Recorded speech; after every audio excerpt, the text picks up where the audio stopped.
Nanood kami ng DVD kagabi ni Alexander. At nadala lang ang ako mo. Pues, sunugin mo yung DVD niya. Na-brainwash na ito si Alexander.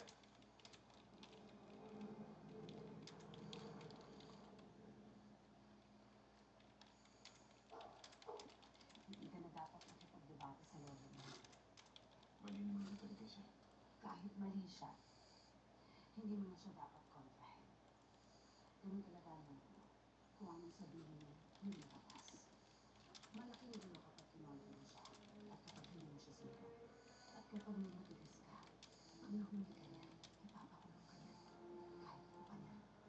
Sa lolo mo, walang kaibigan dito. Walang pamilya. At pati ang mga kasama mo, madadamay. Hindi mo siya katigas. Oo. Yan ang kinalakihan na buhay ni Alexander. Kaya ako pala sinabi mo. Sinabi niya sa'yo. Opo. Pero ako, Mami, masaya po ako. Masaya po ako dahil nakita ko na kayo. Siguro si Alexander, masyado na naging